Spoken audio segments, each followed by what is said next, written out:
Добрый день, дорогие друзья! Мы продолжаем вас знакомить с богатыми коллекциями этнографического музея-заповедника Кижи. И сейчас мы подобрали несколько предметов для того, чтобы вам показать их.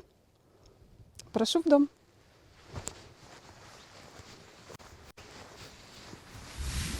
Мы находимся с вами на острове Кижа. Находимся сейчас в помещении, где располагаются предметы из дерева. И сегодня через эти предметы хотелось бы вам рассказать об одном удивительнейшем явлении, об изобретательности наших с вами предков. Типичный бандарный предмет. Он создается с помощью бандарных инструментов. Из таких вот клепок. Внутри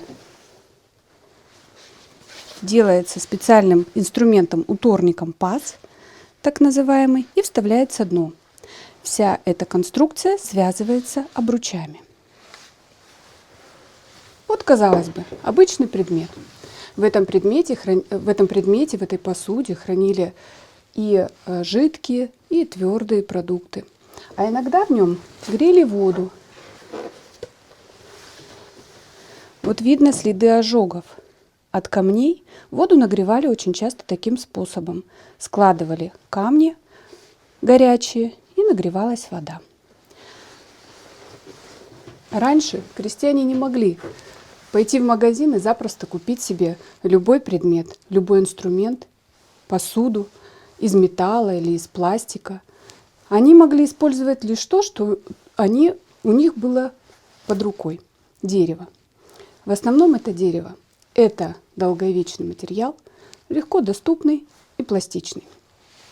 Итак, как же изобрести новый предмет? Ну вот в этом хранили, допустим, молоко. А как пролить без единой капли? Можно сделать выемку. Можно сделать выемку, но нам надо не пролить ни одной капли. И тогда мы видоизменяем одну из клепок. Крестьянин находит такую клепку, чтобы он был сучком. Выдалбливает, получается носик. Сейчас мы бы просто приклеили этот носик. Однако нет. Можно всего лишь подобрать такую клепку, чтобы выливать молоко без единой капельки. Иногда из таких предметов кормили телят. Телята непослушные, брыкаются и могут уронить запросто, опрокинуть посуду. Ее нужно держать. Вот такую ручку мы опять же делаем способом одну клепку видоизменяем. Делаем ее больше. И вот здесь можно посмотреть и масленку. Таким же способом сделали. Если мы поменяем две клепочки, то тогда получаются ручки. В зависимости от того, как менялся предмет, какие клепки менялись, было и другое название. Изначально это кадушка, обычная кадушка, может быть чан, если большой, лохань, квашня, а может быть подойник, если это носик. Если с носиком, это уже подойник называется. Если с ручкой для кормления телят, то это шайка. А вот если в этих ручках сделать дырочки и просунуть уже некий шест, то его можно нести вдвоем. Вот так переносили воду. И за свои ушки он получил название ушатик.